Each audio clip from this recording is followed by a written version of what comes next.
gents, it's your girl Linnee and welcome to Inner Beauty Out. And today I realized that I have this look on twice. I don't know which video may go up first, but I wanted to give you guys a quick makeup tutorial for Valentine's Day if you're feeling creative. I really love how this look came out. I honestly didn't even have a vision in mind as far as how or what I was going to do. I kind of just sat in front of the camera, looked at the color palette, looked at some photos, but none of the photos spoke to me as far as creativity or inspiration. But as I started working, I'm like, okay, we could do this. Like, this is cute. And I don't think we've ever done anything like this on our channel. I'm actually using a palette that I never thought I would see myself actually purchasing on my own without it being a gift, but I ended up doing so, and it is the Natasha Denona Gold Palette. And oh my goodness, this bad boy is she's a pretty penny, and but she's beautiful. She's so pretty. So that's what this eye inspiration is working with, and I ended up tapping into my Morphe Brushes 35A palette just to get the proper browns that I wanted to basically finish off the look. The browns are beautiful in this palette, by the way. It's just I needed a little bit more warmth in it.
palette is like a gold leather as far as the packaging goes, and it has Natasha Denona engraved within the letter. This is her gold palette, and it is free from parabens. It's not tested on animals. And basically you're getting about 15 shades, but if you open the palette, you get a mirror, which I still haven't taken out yet, and it's not blinding you, so that's great. There is this like plastic plastic shield here, which is, you can cut out, it's perforated up at the top, but it has the names of the shadows right there, which is really cool, which I don't mind, because I feel like I can just, you know, slip it up and then it actually protects the shadow. This part of the palette is like a foam board, and so I don't mind it. I think it's easier to clean that way and it protects the shadows, so I'm not disappointed in that. So I'm going to go ahead and do what I do, which is swatch out these shadows for you, just so that you get an understanding of what they are, and then I will put the names. I don't think I'm going to speak for this portion, only because I feel like it'll make things a little bit faster.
Of all these swatches is really hard. I just want you guys to know that, like, and this is the entire Natasha Denona gold palette. Super stunning. Alright, for the matte shades, I was actually pretty surprised because I didn't think that they would be as pigmented, especially on a woman of color, and I should have never underestimated. There is some that, though, you have to be careful with, that they do have like this shift to it, and I feel like if you put it on a wet surface, it'll oxidize the shade, and that shade would be this one. I feel like it's called Dijon. It's a beautiful like yellow brown, which I love. I don't feel like many people create shades like this yellow brown, but it's very pretty. And so that shade again has like a little bit of a shift to it, depending on if your base is wet when you apply this on. You can see that this one too can potentially have that factor, and that shade is called Aria. But otherwise, these shades are beautiful. They play nicely with each other.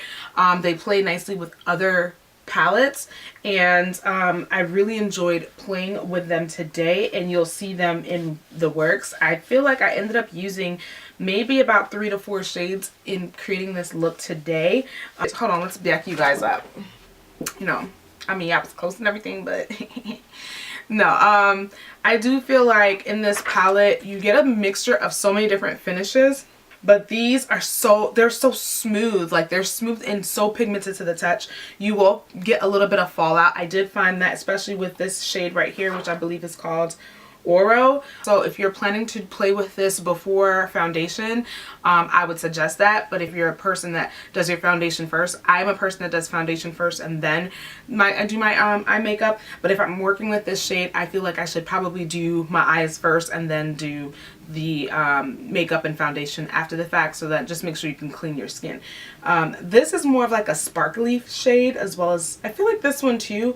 Both of them have like more of this like sparkly kind of finish to them, whereas these two are more of your satin traditional shades. And then of course the matte shades are what they are. Oh, this is more of a sparklier shade too. I feel like it gives off more sparkle than pigment, but overall all the shades work beautifully. All of them swatched beautifully, and I feel like if you have like with the sparklier and pressed pigment shades, if you are using them over some kind of like tacky or wet canvas, the pigmentation just ignites you to another level.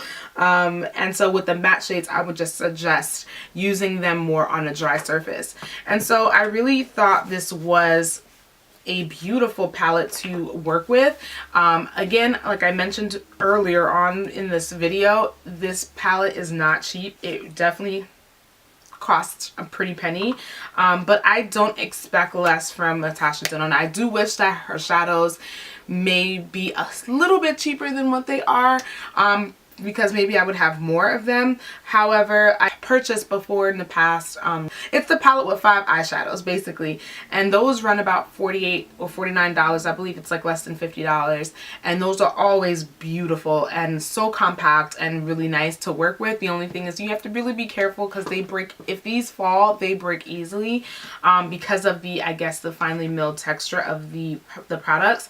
I'm hoping that I won't have that issue with this one because of the way that this palette is packaged with this foam, that if it does fall, that it won't crack and the stuff doesn't, you know, shift around. But I think this would be great to add in my kit, especially with bridal season being around the corner. I feel like all my brides who want gold and all that jazz will be looking extra stunning.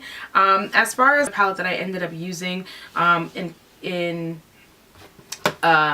conjunction with this one, is the Morphe 35A palette. I did break one shadow. I don't know what it is with me these days. Lately I've just been breaking shadows, but it was the only black shadow that I had that was pretty good too. But this had a beautiful range, and I played around with a couple of the more reddish brown tones to kind of carve out and smoke out the edge of my eyes. But everything else mainly was out of this palette. I really wanted to use this palette solely, but you know, when I wanted to intensify the lash line, I went in initially with the Artist Color Pencil by Makeup Forever in the shade Absolute Emerald, but I basically set that with the Natasha Denona palette as well. Oh, as far as my lip color, today we tried something different, although I typically go in with my Film Noir by MAC. Morphe has amazing glosses. If you do not know, they are basically a dupe for the NARS lip glosses to me, and the shades are so stunning, and they're only $8, y'all, like for real. And that's what I'm wearing today on my lips. Okay, so I just wanted to kind of put that plug in. The shade that I picked up is called Sauced, and it's like this like bronzy gold shade. And if you have like a nice brown liner, or you have a brown lipstick and you want to just top this off, this is like the color to go for. It's very pretty and nice for any occasion. Alright guys, so I hope that you enjoyed this video. If you love this, definitely give me a thumbs up, subscribe to the channel, and the bell, just so that you're in the know the next time I place out or put out a new video. I'm working on trying to be consistent. I kind of didn't want to share a schedule with you guys because I don't want to give you guys hope in case I do falter or I do slip up, but I'm trying to post on Mondays and Wednesdays, so hopefully that you guys can have something every week, at least 2 videos from me every week. So I'm working on it. Your girl been trying to be consistent this whole year, you know what I'm saying, so again, I do hope that you enjoy this. Leave a comment below letting me know what you think. Let me know if you would pick up or splurge on this palette because it is pricey, and what you think about everything else and the whole look altogether. Oh, as far as the wing liner, I used my Danessa Color Fix If you guys don't know about the color fixes, if you guys want to know more about the color fixes, let me know. I can do a whole video on that because I do have quite a bit of shades, and I can definitely swatch a couple so that you guys can see what this does and how amazing and how multifunctional this actually is. Also, if you guys are interested in potentially seeing a pro series, basically stuff and products that aren't really on the market that maybe you should be aware of, and so I definitely would love to share what's in my kit as well as some of my favorite products with you guys. I love you guys. I cannot wait to see you. I look forward to seeing you in my next video. Bye. Be blessed.